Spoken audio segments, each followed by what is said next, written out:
Hello friend, welcome to my YouTube channel technical question hub. मैं हूं आलोक रंजन और मैं लेकर आया हूं पीवीसी प्लांट की नेक्स्ट वीडियो। दोस्तों, इसकी पार्ट 1 तो मैंने पहले से ही बना दी है। पार्ट 1 आप देख सकते हो। अब इसमें हम पार्ट 2 बना रहे हैं।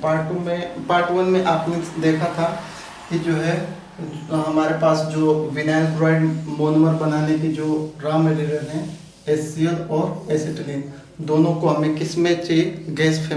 गैस फॉर्म में चाहिए, एकदम प्योर गैस फॉर्म होना चाहिए HCl और एसिटिलीन की। तो पहले पार्ट में मैंने बता दिया कि 100% प्योर जो है HCl वेपर कैसे प्राप्त करते हैं और 100% प्योर एसिटिलीन जो है मॉइस्चर फ्री कैसे प्राप्त करते हैं। तो उसमें हमने इन दोनों की बता दी थी कि कैसे हमें ये मिलते हैं। अब उसमें आपने ये भी समझा होगा कि अब ये जो है HCl और एसिटिलीन दोनों एक मिक्सिंग टैंक में चले जाते हैं। तो मिक्सिंग टैंक से हमारा जो है HCl और एसिटिलीन को हमें ले जाना होता है रिएक्टर में।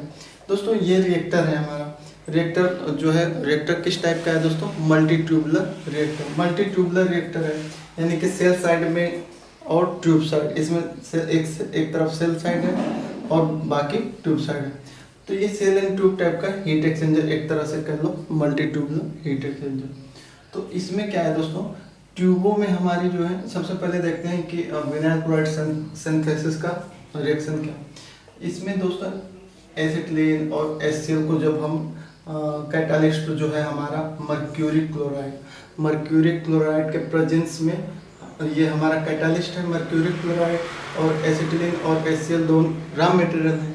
तो HCl और एसिटिलीन को जब हम मर्क्यूरी क्लोराइड के प्रेजेंट में जो है फीड कराते हैं, तो उस केस में क्या हमारा बनता है? विनाइल क्लोराइड मोनोमर बनता है। और विनाइल क्लोराइड मोनोमर जब बनता है तो ये चूँकि एक्सोथर्मिक रिएक्शन है, तो 95.5 किलो जूल पर मोल हमारी रिएक्शन जो है, जो हीट है वो इवोल्यूट होगी। तो दोस्तों, ये हमारे कॉमन फिनोमिना है, ये हमारी रिएक्शन हो गई। अब हम समझते हैं कि विनाइल क्लोराइड मोनोमर सिंथेसिस कैसे होती है। तो दोस्तों, ये जो है हमारा प्योर हमारा HCl वेपर और हाइड्रोक्लोरिक वेपर और एसिटिलीन वेपर मिक्सिंग टैंक से इस रिएक्टर में इन होंगे। रिएक्टर के ट्यूबों में हमारे क्या भरी है दोस्तों? मर्क्यूरी क्लोराइड को इम्प्रीगेटेड ऑन एक्टिवेटेड कार्बन पे इम्प्रीगेट करके इसे हम इन ट्यूबों में भरे हैं। दोस्तों, इम्प्रीगेट करने का मतलब क्या है कि जैसे एक्टिवेटेड कार्बन है, ये कार्बन का सॉलिड पार्टिकल, ये सपोज करो कि ये कार्बन के पार्टिकल हैं। तो इन पे हम क्या करते हैं? मर्क्यूरी क्लोराइड के सोल्यूशन, यानी कि लिक्विड सोल्यूशन को इसमें एब्जॉर्ब कराते हैं। किसमें दोस्तों? एक्टिवेटेड कार्बन में। जब एक्टिवेटेड कार्बन में मर्क्यूरी क्लोराइड को पूरी तरह से एब्जॉर्ब कराएंगे, तो उसी प्रोसेस को हम कहते हैं implicated on activated carbon.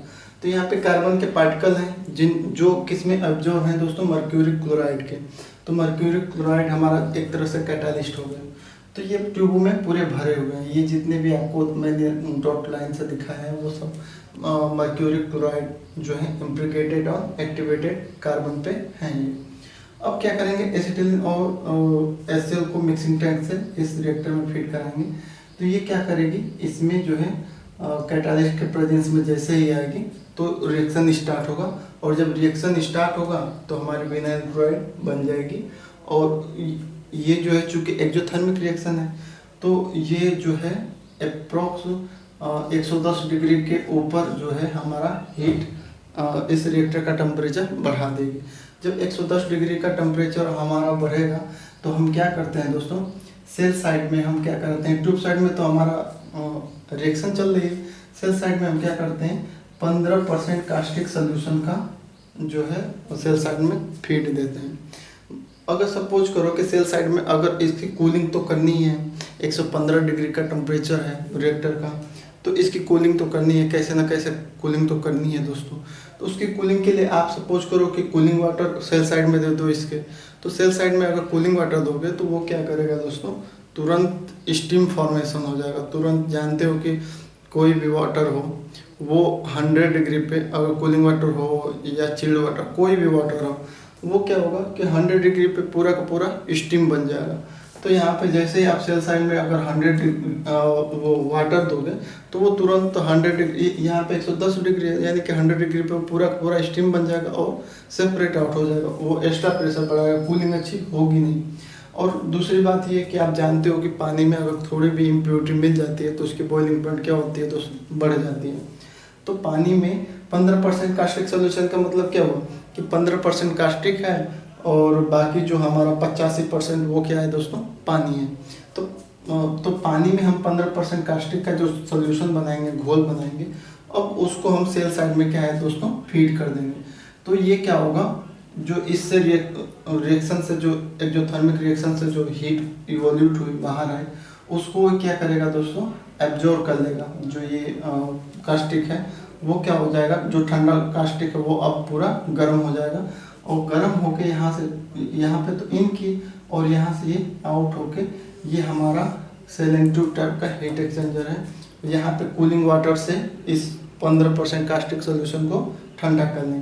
Cooling water in हो रहा है, कूलिंग वाटर आउट हो रहा है, ये सेल साइड में जाएगा और फिर सेल साइड से ही निकल के फिर इसी पंप में आ जाएगी। ये सक्शन लाइन है पंप की, और फिर यहीं सर्कुलेशन चलता रहेगा और ये रिएक्शन चलती रहेगी। दोस्तों ये कंटिन्यूअस प्रोसेस है, यहाँ से कंटिन्यू एसिटिलीन और HCl आती रहेगी, फिर यहाँ पे और यहाँ पे विनाइल क्लोराइड के रूप में आगे बढ़ती रहेगी, और जबकि कास्टिक सोल्यूशन उस टेम्परेचर को कंट्रोल करेगा जो एक्जोथर्मिक रिएक्शन है, और फिर गर्म होगा, फिर ठंडा होगा, फिर इसी का सर्कुलेशन चलता रहेगा।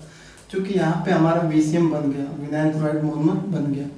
तो उसमें क्या होता है दोस्तों, कभी कभी विनाइल क्लोराइड जो है अपने साथ साथ इस एक्टिवेटेड कार्बन पे जो हमारे मर्क्यूरी क्लोराइड है इम्प्लिकेटेड है, तो ये क्या करती है, कभी कभी अपने साथ एक्टिवेटेड कार्बन को भी उड़ा के ले जाती है।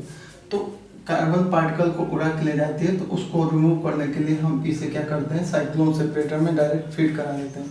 साइक्लोन सेपरेटर में ये गोल गोल घूमेगी और गोल गोल घूम के हमारे जो है डस्ट पार्टिकल हुए या कार्बन के जो पार्टिकल हैं वो नीचे बैठ जाएंगे, इसे हम खोल के निकाल लेंगे, और बाकी जो प्योर हमारे जो विनाइल क्लोराइड वेपर है वो ऊपर उठेगी और सीधे नेक्स्ट ऑपरेशन के लिए चली जाएगी। नेक्स्ट ऑपरेशन क्या है वो मैं नेक्स्ट वीडियो में बताऊंगा। दोस्तों यहाँ तक आपको समझ में आ गया होगा कि हमारी रिएक्शन हुई, रिएक्शन से विनाइल क्लोराइड मोनोमर बना, और अब क्या है कि विनाइल क्लोराइड मोनोमर तो बना, इसके साथ साथ और कुछ बना। क्या बना दोस्तों, अनरिएक्ट HCl जनरेट हुआ। चूँकि अनरिएक्ट HCl कैसे जनरेट होगा, आप जानते हो कि यहाँ पे कैटालिस्ट है, कैटालिस्ट पे कोई भी रिएक्शन जो है 100% नहीं होगा, कुछ न कुछ अनरिएक्ट तो रह जाएगा। तो अनरिएक्ट HCl यहाँ पे मिलेगा हमें, विनाइल क्लोराइड तो मिलेगी लेकिन अनरिएक्ट HCl भी मिलेगा। और क्या मिलेगा दोस्तों, अनरिएक्ट एसिटिलीन मिलेगी, एसिटिलीन भी होगी जो अनरिएक्ट होगी। उसके बाद क्या होगी, ब्राइन पार्टिकल मिलेंगे। ब्राइन पार्टिकल दोस्तों कब क्यों मिलेंगे, क्योंकि जो एसिटिलीन का जब हम एसिटिलीन ड्यूमिडिफायर में वर्क किए थे तो उसमें ब्राइन के लम्स और ब्राइन के सॉल्यूशन से एसिटिलीन को गुजारे थे। तो वो क्या करेगा, वो एक तरह से एल्डिहाइड और कीटोन, एल्डिहाइड तथा कीटोन का फॉर्मेशन बना देगा यहाँ पे, और कुछ पार्टिकल उसके साथ साथ आ जाएंगे। और क्या होगा दोस्तों, और क्या इम्प्योरिटी हो सकती है, इनर्ट्स इस सिस्टम में कहीं इनर्ट्स है। तो अब विनाइल क्लोराइड के साथ साथ इतनी सारी इम्प्योरिटी हैं, ये सारी इम्प्योरिटी हैं, अनरिएक्ट HCl, अनरिएक्ट एसिटिलीन, ब्राइन पार्टिकल या एल्डिहाइड या कीटोन या इनर्ट्स, ये सारे दोस्तों क्या है, इम्प्योरिटी है। हमें क्या चाहिए, ओनली विनाइल क्लोराइड चाहिए। तो नेक्स्ट हमारा जो है लेक्चर होगा वो होगा इस इम्प्योरिटियों को रिमूव करने के लिए, इन इम्प्योरिटी को कैसे, यानी कि उससे हम थर्ड जो हमारा पार्ट होगा वो होगा purification of VCM, vinyl chloride का प्योरिफिकेशन। तो उसमें ये सारी हम बताएंगे कैसे इनको दूर करते हैं। आई होप आपको वीडियो अच्छी लगी होगी, और अगर नहीं लगी होगी तो प्लीज़ आपको जहाँ भी ना समझ में आए प्लीज़ हमें बताइए कमेंट करके। Thanks for watching. जय हिंद दोस्तों।